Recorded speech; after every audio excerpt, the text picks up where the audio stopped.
Bismillahirrahmanirrahim. Mon frère, ne désespère jamais de la miséricorde d'Allah. Sache que Allah Ta'ala, même si tu aies pu commettre autant de péchés que l'écume de la mer, détient une miséricorde bien plus grande et bien plus vaste que cela, bien plus grande et bien plus vaste que l'on ne peut l'imaginer. Même si tu regrettes, même si tu as fait des choses qui sont regrettables, même si tu penses que tu ne mérites pas le pardon d'Allah, même si tu penses que pour toi c'est trop tard, sache que en réalité tout ça n'est qu'un jeu, n'est qu'une illusion du diable, du shaitan, qui essaie de t'éloigner de ton créateur, car Allah Ta'ala, dès le départ, en réalité, savait que son serviteur ne serait jamais parfait. Il sait que son serviteur ne serait jamais parfait et qu'il commettrait des erreurs, qu'il commettrait des péchés. Mais la question n'est pas dans le fait de commettre des péchés, car oui, l'être humain n'est pas un ange. L'être humain, il détient un libre arbitre. Il a une âme qui, malheureusement, ne fait pas toujours les bons choix. Mais la question est dans le fait que lorsque l'on commet ces erreurs, est-ce que l'on revient vers Allah? Est-ce que l'on revient vers Allah pour demander sa miséricorde? Le prophète, il dit, si vous ne commettiez pas de péché, Allah aurait créé d'autres gens qui pécheraient, demanderaient pardon et verraient leurs péchés pardonnés. C'est en ce sens, mes frères, que, quelque part, l'être humain, c'est normal qu'il fasse des péchés. Mais la question c'est est-ce que on revient vers Allah? Et l'erreur à ne pas commettre, c'est de se dire que pour moi c'est trop tard, j'ai commis trop de péchés, et Allah Ta'ala ne me pardonnera jamais. Mes frères, cela vient de l'ignorance, du fait que nous ignorons comment est en réalité Allah. Le problème vient du fait que nous sommes faibles dans la connaissance d'Allah. Nous avons très peu de science et de connaissance vis-à-vis de notre Créateur. Et en réalité, Allah Ta'ala, si on savait à quel point il était miséricordieux, à quel point il était clément, à quel point il était compatissant, certainement que le serviteur, nous les serviteurs, nous n'aurions jamais douté de sa miséricorde. Un verset dans le Coran dit que أعوذ بالله من الشيطان الرجيم بسم الله الرحمن الرحيم قل يا عبادي الذين أسرفوا على أنفسهم لا تقنطوا من رحمة الله إن الله يغفر الذنوب جميعا Innahu huwal ghafurur rahim. Dit, ô mes serviteurs qui avez commis des excès à votre propre détriment, ne désespérez pas de la miséricorde d'Allah. En réalité, Allah pardonne tous les péchés car il est le clément et le compatissant.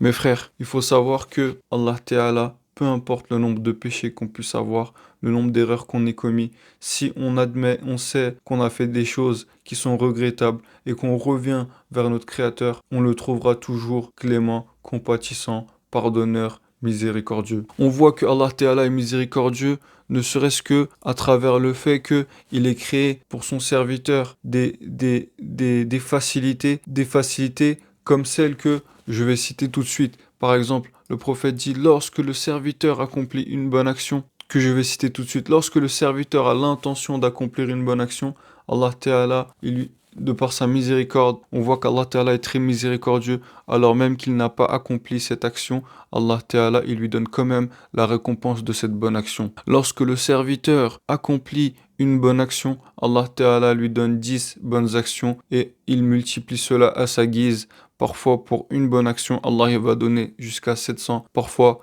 il va donner bien plus que cela, comme par exemple dans la nuit du destin, où pour une seule lettre du Coran, Allah Ta'ala, il donne 295 000 hasanat, 295 000 bonnes actions. Ce qui est, mes frères, un signe de la miséricorde d'Allah, un signe de la miséricorde d'Allah. Et le prophète continue, il explique que si le serviteur a l'intention de commettre une mauvaise action, mais qu'il y renonce pour X raison, Allah Ta'ala lui donne cette fois-ci encore une bonne action dans son livre des bonnes actions.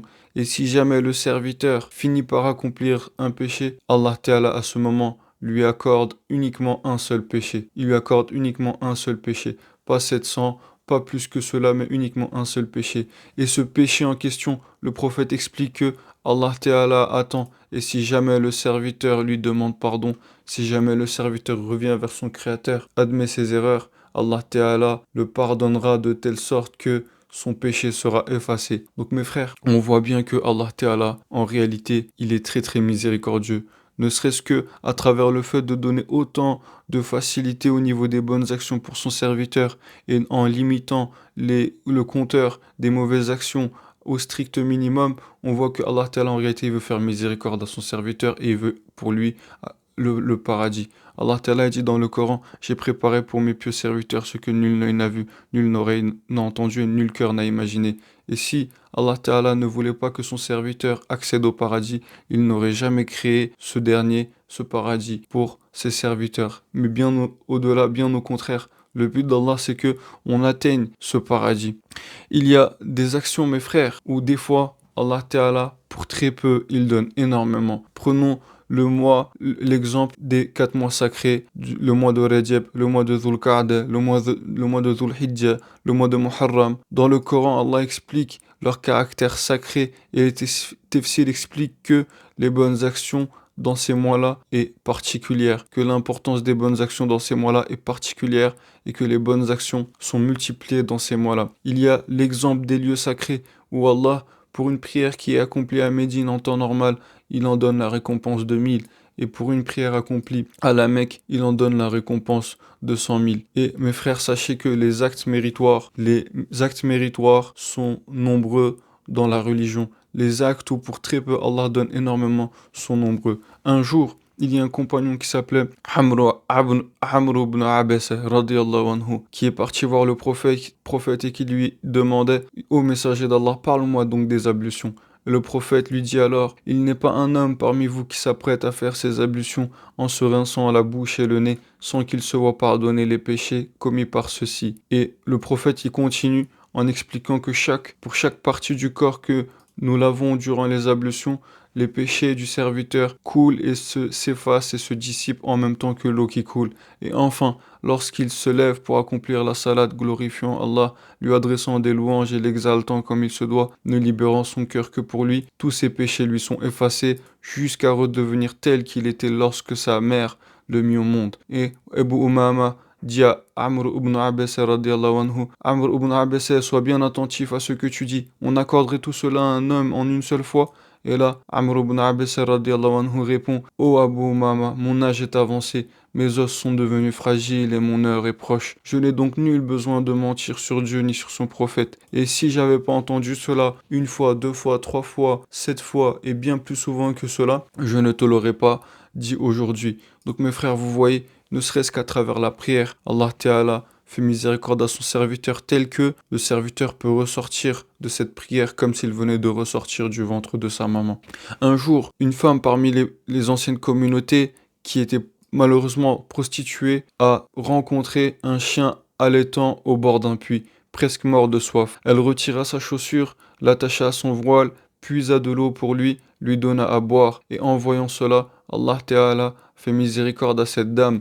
Malgré tous ses péchés, Allah Ta'ala a pardonné cette dame et lui a laissé l'accès au paradis, lui a accordé l'accès au paradis. Mes frères, donc on voit qu'Allah Ta'ala, il est miséricordieux et que pour très peu, Allah Ta'ala, il peut faire beaucoup, il peut accorder beaucoup pour son serviteur. Si on devait quantifier la miséricorde d'Allah, le compagnon Omar ibn al-Khattab, radiallahu anhu, il dit que un jour, le prophète sallallahu alayhi wa sallam se rendit auprès des prisonniers. Il y avait des prisonniers. Soudain, une prisonnière se précipita en direction d'un enfant qui se trouvait parmi les prisonniers. Elle le serra contre sa poitrine et l'allaita. À cet instant, le prophète sallallahu alayhi wa sallam demanda: pensez-vous que cette femme puisse jeter son enfant au feu? Et là, les compagnons ont dit: non, par Allah, ya Rasulallah, c'est inconcevable que cette dame jette son enfant dans le feu. Et là, le prophète réplique: sachez que Allah est assurément plus miséricordieux à l'égard de ses serviteurs que ne l'est cette femme envers son enfant. Sachez que Allah Ta'ala, mes frères, lorsque Allah acheva la création, il écrivit dans un livre qui se trouve auprès de lui au-dessus de son trône: ma miséricorde l'emporte sur ma colère. Ma miséricorde l'emporte sur ma colère. Et enfin, dans une autre parole, le prophète explique que Allah Ta'ala a divisé sa miséricorde en 100 parts. Et lorsque l'on voit une dame courir pour donner le lait à son bébé, pour nourrir son bébé, cela fait partie uniquement d'une infime partie de la miséricorde d'Allah que Allah a partagée parmi sa création. Et Allah, il s'est gardé 99 parts pour lui le jour du jugement qu'il distribuera, qu'il accordera à ses serviteurs le jour de la résurrection, le jour du jugement. Donc mes frères, on voit à quel point Allah Ta'ala est miséricordieux. Autre signe qui montre à quel point Allah Ta'ala est pardonneur, c'est l'exemple de celui qui se reconvertit à l'islam. Le mécréant qui se reconvertit à l'islam, Allah Ta'ala, d'une part, il efface tous ses péchés antérieurs. D'autre part, tous les hasanat qu'il a accomplies avant de devenir musulman, Allah Ta'ala les conserve. C'est le cas d'une personne qui a posé la question au prophète lorsqu'il s'est converti à l'islam, qu'en est-il de mes bonnes actions passées? Et le prophète lui a répondu, tu es devenu musulman et tes œuvres antérieures, les bonnes œuvres antérieures sont acceptées. Allah, les frères, et Allah Ta'ala est généreux. Et de la même manière, le croyant, le serviteur qui se repent à Allah, Allah Ta'ala, il change ses péchés, mes frères, en bonnes actions. La faveur d'Allah Ta'ala vis-à-vis du serviteur qui se repent est que Allah Ta'ala change ses péchés en bonnes actions. Donc bien au-delà du fait que Allah Ta'ala efface les péchés, Allah Ta'ala, il peut même changer les péchés passés en bonnes actions. Et là, c'est un savant Ibn Kathir qui explique que, donc selon cette opinion, ces péchés passés deviennent une bonne action par le fait même de la repentance sincère au jour de la résurrection. Bien qu'ils soient trouvés inscrits, ils ne lui nuiront pas et seront transformés en bonnes actions dans son livre. Et les récits sur ce sujet sont nombreux, mais notamment le fameux récit où le prophète sallallahu alayhi wa sallam a rigolé jusqu'à ce que ses molaires apparaissent lorsqu'il a parlé du récit du dernier des hommes à entrer au paradis et le dernier à sortir de l'enfer. Donc dans ce hadith, le prophète sallallahu alayhi wa sallam a dit « Je connais celui qui sera le dernier à entrer au paradis et celui qui sera le dernier à sortir de l'enfer. C'est un homme qu'on amènera au jour de la résurrection. On dira exposez-lui ses petites fautes et écartez de lui ses grandes fautes. Alors on lui présentera ses petites fautes et on lui dira tel jour tu as fait ceci et tel jour tu as fait cela. Il répondra oui sans pouvoir nier tout en craignant que ses grandes fautes soient dévoilées. Et là, puis on lui dira, à la place de chaque mauvaise action, sache que tu auras une bonne action. C'est-à-dire chaque mauvaise action que tu as commise, te sera accordée en bonne action. Et là, Allah Ta'ala, une fois que Allah Ta'ala a dit cela, le serviteur dira, Seigneur, j'ai fait des choses que je ne vois pas ici. Seigneur, j'ai fait des choses que je ne vois pas ici. Et là, le prophète sallallahu alayhi wa sallam a rigolé jusqu'à ce que ses molaires apparaissent. Pour la simple raison, mes frères, que de la détresse et du désespoir total que le serviteur avait à ce moment-là dans ce récit, Allah Ta'ala a changé ce désespoir en un espoir tel que là où le serviteur au départ espérait que ses grands péchés soient cachés, commence à dire oh Allah, il y a des péchés que j'ai commis que je ne vois pas sur ma liste. Où sont mes péchés afin que tu les changes en bonnes actions? Et là, on voit, mes frères, à quel point Allah Ta'ala est miséricordieux vis-à-vis de son serviteur, vis-à-vis de ses serviteurs. Savez-vous qu'en réalité, mes frères, en islam, les bonnes actions dissipent les mauvaises. Les bonnes actions dissipent les mauvaises. Un jour, un compagnon Ibn Mas'ud radiallahu anhu explique que un homme embrassa une femme. Il alla trouver le prophète sallallahu alayhi wa sallam et l'en informa. Allah révéla à ce sujet, accomplit la prière aux deux extrémités du jour et à certaines heures de la nuit. Certes, les bonnes actions effacent les mauvaises. Certes, les bonnes actions effacent les mauvaises. Et l'homme demanda alors au prophète, ô prophète, ce verset m'est-il destiné? Il répondit, il est destiné à toute ma communauté. Comme on peut le voir les frères, Allah Ta'ala est tellement miséricordieux que lorsque le serviteur accomplit des bonnes actions, Allah il expie les mauvaises actions que ce serviteur ait pu commettre. Dans une autre parole, cette fois-ci c'est une parole où le compagnon Anas radiallahu anhu rapporte, un jour un homme vint trouver le prophète sallallahu alayhi wa sallam et lui dit, ô prophète de Dieu, j'ai commis un péché, fais-moi appliquer la peine qui s'impose. Lorsque l'heure de la salat arriva, il l'accomplit avec le prophète, puis lui demanda à nouveau, Ya Rasulallah, j'ai commis un péché, fais-moi appliquer la peine prévue par le livre d'Allah. Et le prophète lui dit, as-tu accompli la salat en notre compagnie? Oui, répondit l'homme. Le prophète conclut, alors ton péché t'est donc pardonné. Ton péché t'est donc pardonné. Mes frères, si vous voulez vous réjouir, il y a une bonne nouvelle encore plus grande que cela, qui est que sachez que de toute façon, on ne rentrera pas au paradis avec nos bonnes actions, on ne rentrera pas au paradis grâce à nos bonnes actions. Et le prophète explique à Aïcha radiallahu anha, notre mère, que soyez justes, rapprochez-vous de la perfection et réjouissez-vous. Réjouissez-vous car nul n'entrera au paradis grâce à ses œuvres. Nul n'entrera au paradis grâce à ses œuvres. Et là, ils dirent, même pas toi, ya Rasulallah. Donc il y a plusieurs personnes en présence du prophète qui disent, même pas toi, ya Rasulallah. Et là, le prophète y répond, même pas moi. sauf si Allah me couvre de sa miséricorde. Même pas moi, sauf si Allah me couvre de sa miséricorde. Donc mes frères, en réalité, on rentrera au paradis que de par la miséricorde d'Allah et qu'il n'y ait nullement besoin de s'attrister parce qu'on a fait énormément de péchés ou bien parce qu'on n'a pas, on n'a pas énormément d'actions, on n'a pas énormément de bonnes actions. En réalité, ce qu'il faut espérer, c'est toujours avoir la miséricorde d'Allah. Un jour, parmi les serviteurs d'Allah, qui avait vécu 500 ans. Ce serviteur, un jour, Allah Ta'ala l'a convoqué, l'a appelé pour son jugement. Ce serviteur est arrivé. Ce hadith, il est rapporté par Al-Hakim, rahimahullah, et il le considère comme authentique. Et dans ce hadith, cet adorateur, ce musulman sincère, espère d'Allah une grande récompense parce qu'il se dit que j'ai adoré Allah durant 500 longues années. 500 années chaque jour, matin, soir, j'ai adoré Allah sans rien faire comme péché. Et là, Allah Ta'ala, il appelle son serviteur et lui dit, oh mon serviteur, veux-tu que je te juge en fonction de tes actions ou en fonction de ma miséricorde? C'est-à-dire, veux-tu que je te juge en te faisant miséricorde ou bien en te donnant la contrepartie de tes actions? Et là, le serviteur, en pensant que les bonnes actions lui permettraient d'avoir un plus grand degré que la miséricorde, que grâce à la miséricorde d'Allah, il dit, oh Allah, juge-moi en fonction de mes actions. Et là, Allah Ta'ala, il ordonne à ce que la balance s'installe et le jugement commence à ce point, à un tel point, ce qui se passe, c'est que d'un côté, Allah Ta'ala met les 500 bonnes actions du serviteur, de l'autre côté, Allah Ta'ala met les bienfaits qu'il a accordés à son serviteur. Et là, dans la balance, on voit que, ne serait-ce que le bienfait de la vue que Allah a accordé à son serviteur, la vue pèse plus lourd que les 500 années d'adoration qu'il a commis. Et là, qu'il a accumulé. Et là, Allah, il ordonne aux anges d'emmener son serviteur en enfer. Et le serviteur comprend que c'est pas ses bonnes actions qui vont lui permettre d'aller au paradis. Il regrette, il revient sur ses dires et il demande à Allah, oh Allah, s'il te plaît, juge-moi en fonction de ta miséricorde, fais-moi miséricorde. Et à ce moment-là, Allah, il lui fait miséricorde et il dit aux anges, emmenez-le au paradis.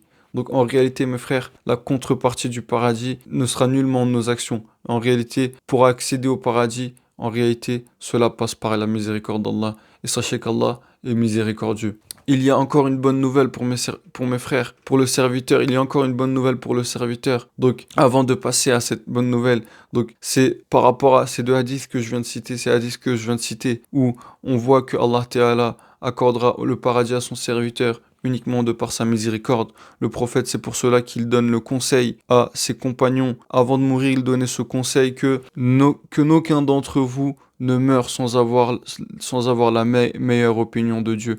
Qu'aucun d'entre vous ne meure sans avoir la meilleure opinion de Dieu. Donc mes frères, il faut essayer d'avoir une bonne opinion de Dieu. Au jour du jugement, un pécheur sera conduit vers l'enfer. En chemin, il dira, ô mon Seigneur, dans le monde, j'ai toujours eu une bonne opinion de toi. Je n'ai jamais désespéré de ta miséricorde. Et là, Allah très haut dira, dans ce cas, laissez-le, mon serviteur me trouvera tel qu'il me concevait. Mon serviteur me trouvera tel qu'il me concevait. Rapporté par l'imam Bayhaqi, rahimahullah. Donc, mes frères, sachons que, en réalité, si on a une bonne opinion d'Allah, peu importe ce qu'on ait pu commettre sur terre, en réalité, Allah Ta'ala, il fera miséricorde à son serviteur si on a une bonne opinion de lui. On termine avec cette bonne nouvelle que le prophète, il dit à Mu'adh, radiallahu anhu, sais-tu quel est le serviteur de Dieu? Sais-tu quel est le droit de Dieu sur ses serviteurs et le droit des serviteurs sur Dieu? Il répondit, Allah et son messager en savent plus. Et le prophète lui dit, le droit de Dieu sur ses serviteurs est qu'il l'adore sans rien lui associer,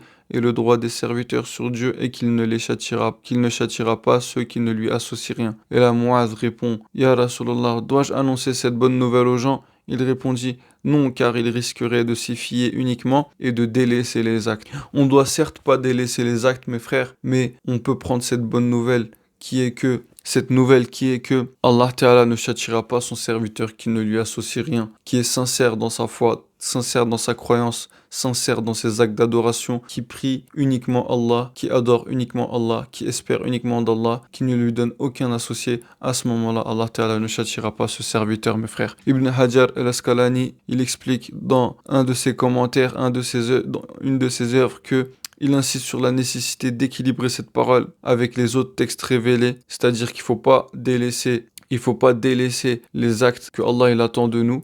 en se disant que de toute façon Allah me fera miséricorde, mais selon lui, cette parole est une annonce réjouissante, tant que le croyant ne commet pas de shirk et il est protégé du châtiment par la miséricorde infinie d'Allah, mes frères. Il est protégé par la miséricorde infinie d'Allah. Donc, en espérant que ce rappel a été profitable, que mes frères qui parfois se demandent est-ce que c'est trop tard pour eux, est-ce qu'ils ont commis trop de péchés, est-ce que Allah les pardonnera le jour du jugement, sachez mes frères que bien évidemment que Allah Ta'ala, si vous repentez sincèrement, si vous regrettez, Allah Ta'ala fera miséricorde, pardonnera les péchés et on trouvera notre Créateur compatissant et clément le jour du jugement. Il ne faut jamais tomber dans l'erreur, le piège du shaitan qui est de se dire que pour moi c'est trop tard. Car en réalité, c'est là que le croyant commet l'erreur qui est impardonnable. Car à travers le fait de dire que pour moi c'est trop tard, le serviteur, ce qu'il va faire, c'est qu'il va s'enfoncer dans les actes de désobéissance. Il va persévérer dans les actes de désobéissance en se disant que de toute façon pour moi c'est trop tard. Pour moi c'est trop tard, il n'y a pas d'espoir. Il va faire l'inverse de ce que Allah Ta'ala attend de lui. Et à ce moment-là, il s'égarera jusqu'à ce que le serviteur sorte de la religion. Jusqu'à ce que le serviteur sorte de la religion, il nie son créateur, car en réalité, il sera plus facile de se dire que de toute façon, Allah Ta'ala, peut-être qu'il n'existe pas. Après tous les péchés qu'il va commettre, il va se dire peut-être que Allah n'existe pas en voulant se réconforter, en se disant que je n'irai pas en enfer de toute façon parce que je pense qu'Allah n'existe pas. Mais en réalité, c'est là la plus grande erreur du serviteur. Et cette grande erreur découle initialement du fait que on ne sait pas à quel point Allah est miséricordieux, à quel point Allah il est pardonneur, à quel point Allah il est clément. Donc mes frères, j'espère que ce rappel il aura été bénéfique. S'il y a une vérité, une belle chose qui a été dite durant ce rappel, elle vient d'Allah, bien évidemment. Et si une chose mauvaise, néfaste, une erreur a été prononcée, elle vient du shaitan et de mon nefs. Et Allah Ta'ala et son messager en sont innocents. Subhana rabbika rabbil izzati amma yassifun wa salamun ala al-mursalin walhamdulillahi rabbil alamin.